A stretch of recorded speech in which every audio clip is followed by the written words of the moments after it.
Lara sursaute. La pie s'adresse à elle.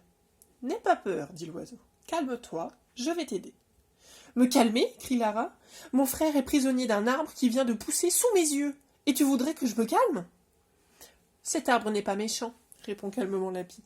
« Il veut simplement retrouver son ami. »« Son ami ? Quel ami ?» s'exclame Lara, les larmes au bord des yeux. « Je vais te raconter. Je n'ai pas le temps de t'écouter, je dois délivrer mon frère. »« Tu le délivreras, mais seulement si tu m'écoutes. » Lara comprend qu'elle n'a pas le choix. Alors elle sèche ses larmes et se laisse tomber sur la terre humide de la forêt. Autrefois, cet arbre était le plus beau de la forêt, le plus feuillu, le plus touffu et le plus généreux. Il aimait que les écureuils dansent entre ses branches, et à nous les oiseaux, il offrait ses plus beaux fruits. Cet arbre était heureux, car il avait un ami. « C'était toi son ami ?» demande Lara.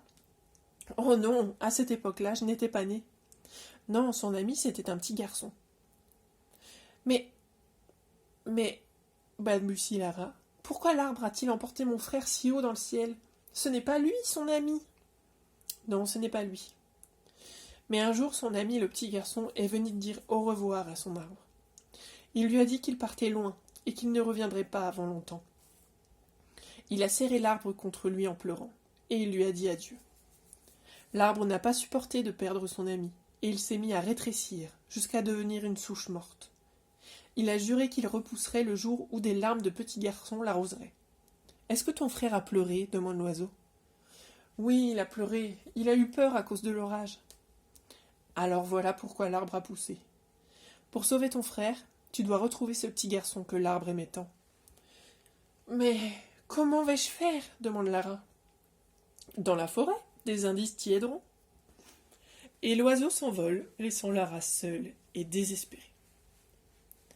Alors la fillette se met à courir en direction de la maison de ses grands-parents. Toute cette histoire d'arbre qui rétrécit, elle n'y croit pas. On ne voit ça que dans les films. Soudain, Lara entend une voix.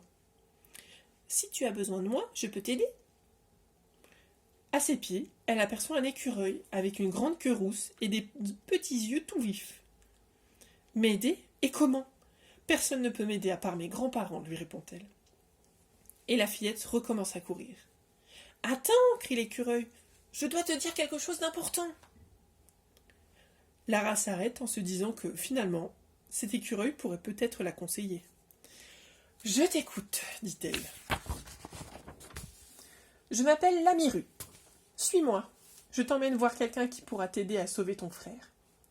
Le papy de mon arrière-grand-père connaissait très bien l'arbre, et aussi le petit garçon qui était son ami.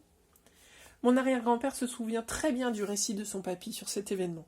« Et ton arrière-grand-père est toujours vivant ?» s'étonne Lara. « Oui, » riait l'écureuil. « Pépé Crunchy n'a plus beaucoup de dents pour croquer les noisettes, mais il a toute sa tête. » Et Lamiru se met à courir dans la forêt. « Je vais le suivre, et je sauverai Rami, pense Lara, en courant derrière lui.